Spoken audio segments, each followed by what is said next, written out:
नमस्कार प्यारे विद्यार्थियों, DAV model public school Sita समांगी आज की हिंदी कक्षा में आपका स्वागत है।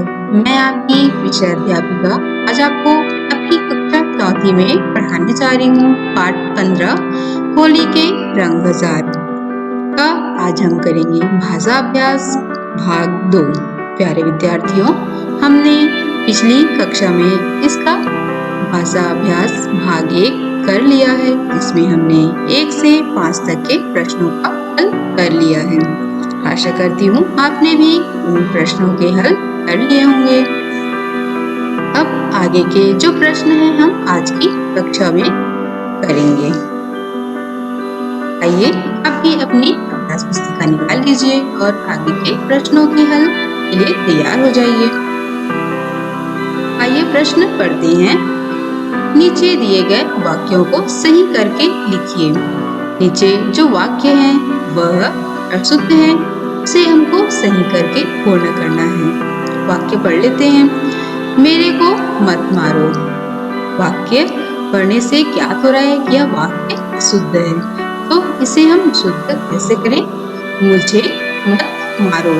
इस प्रकार यह वाक्य शुद्ध हो गया। इसे इस प्रकार लिखेंगे, मुझे मत मारो। दूसरा ख, वह लोग आ गए हैं, तो इसे हम शुद्ध रूप में कैसे लिखेंगे? वे लोग आ गए हैं। तीसरा उसकी माताजी आए हैं, तो यह वाक्य शुद्ध रूप में लिखेंगे, उनकी माताजी आए हैं।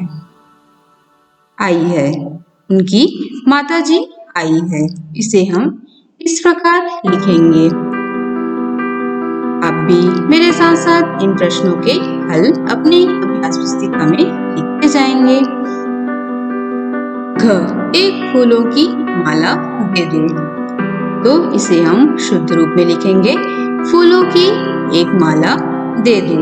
इस प्रकार हम इन अशुद्ध वाक्यों को सही रूप में सही करके सही रूप में लिखेंगे। इसे आप भी इस प्रकार अपनी अभ्यास पुस्तिका में लिखते जाएंगे। आइए प्रश्न 8वां पढ़ लेते हैं। प्रश्न 8 है, सही शब्द चुनकर वाक्य पूरे कीजिए।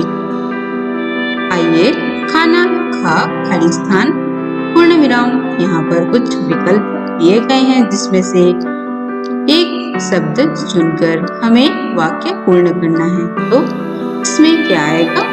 आइए खाना खा लीजिए। हाँ, बिल्कुल सही, आपने भी सही चुना। इस प्रकार इस वाक्य को पूर्ण करेंगे। आइए खाना खा लीजिए। सड़क खाली स्थान मत खेलो, सड़क पर मत खेलो। इस प्रकार यह वाक्य पूर्ण होगा। दादी अभी पूजा कर, क्या आएगा यहाँ? यहाँ पर आएगा रही है और पूर्ण विराम, है ना। घ, यहाँ मत बैठो, है ना, वाक्य पूर्ण हो गया। इस प्रकार यहाँ पर आएगा मत। अंतिम है, मैं इस इतने खाली स्थान का क्या करूँगा? तो क्या आएगा इसमें? मैं इतने रुपए का क्या करूँगा? इस प्रकार इनमें से जो विकल्प दिए गए हैं, इसमें से शब्द चुनकर आपको पूर्ण करना है वाक्य को। अब दिए गए शब्दों को उनके अर्थ से मिलाइए। यहाँ पर कुछ शब्द दिए गए हैं, है ना, उसमें हमें उनके जो समान अर्थ, उसके जो अर्थ हैं, उसके साथ हमको मिलाना है। जैसे यहाँ पर दिया हुआ है पर्व विशेष दिन। पर्व का अर्थ क्या होता है? विशेष दिन। तो इस विशेष दिन को हम कैसे मिलाएंगे? इस प्रकार आप मिलाते हुए लिखेंगे। क्या हो जाएगा? पर्व विशेष दिन। सर्वाधिक, सबसे अधिक, उमंग, आनंद, उल्लास, मौज, है ना। तो आप ये इस प्रकार इसे अपनी अभ्यास पुस्तिका में मिलाते जाएंगे। प्रश्न 8 और 9 हमने हल कर लिया है। आपको इस प्रकार अपनी अभ्यास पुस्तिका में इसे हल करते जाना है। आइए आगे बढ़ते हैं प्रश्न 10 के साथ। नीचे दी गई श्रेणियों में शब्द लिखिए।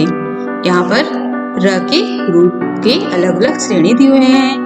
अलग र का हमें अलग अलग रूप में प्रयोग करना है। यहाँ पर पूर्ण र है, उसके बाद रेफ, फिर पदेन र का प्रयोग किया गया है, एक बिना पाई वाले र और एक पाई वाले र। तो ऐसे शब्दों का प्रयोग करके हमें दो शब्द लिखना है। तो जैसे यहाँ पर उदाहरण दिया गया है, भारत, पर्व, ट्रक और प्रेस। हमें इस प्रकार शब्दों को लिखना है। जैसे हम यहाँ पर भारत है तो भारत के साथ वैसे ही शब्द पूर्ण रूप में लिखेंगे। रजनी लिख सकते हैं या फिर रमन, ऐसे शब्दों का हम यहाँ प्रयोग कर सकते हैं। अब यहाँ रेफ का प्रयोग करना है। जैसे इसमें दिया हुआ है पर्व। पर्व, अब वर्ष, कार्य, इस प्रकार ऐसे हम शब्दों का प्रयोग करके इसे पूर्ण करेंगे। अब ट्रक, ट्रक से अब बिना पाई वाले शब्द हैं राष्ट्र और ड्रम। अब पाई वाले शब्द कैसे लिखेंगे? प्रेस, प्रेम और ग्रह। इस प्रकार इसे पूर्ण करेंगे। आइए प्रश्न 11 पढ़ते हैं। नीचे दिए गए शब्दों से वाक्य बनाइए। बसंत, पर्व, प्रार्थना और मिठाइयाँ। इस प्रकार जो ये शब्द दिए गए हैं हमें उनसे वाक्य बनाना है। मैंने यहाँ पर वाक्य का प्रयोग किया हुआ है। आप स्वयं से भी और इसके अलावा वाक्य अपनी अभ्यास पुस्तिका में बना सकते हैं। जैसे मैंने यहाँ पर लिखा है, होली का त्योहार बसंत ऋतु में मनाते हैं। पर्व, होली हमारा राष्ट्रीय पर्व है। प्रार्थना, हमें रोज प्रार्थना करनी चाहिए। मिठाइयाँ, बच्चों को मिठाइयाँ पसंद है। इस प्रकार मैंने इन शब्दों के वाक्य में प्रयोग किया है। आप भी इसके अलावा भी अपने से वाक्यों के प्रयोग कर सकते हैं अपनी अभ्यास पुस्तिका में। तो प्यारे बच्चों, आपको मैंने जो आज के प्रश्नों के जो हल करवाए हैं वो आपको अच्छे से समझ में आया होगा और आपने अपनी अभ्यास पुस्तिका में इसे पूर्ण भी कर लिया होगा।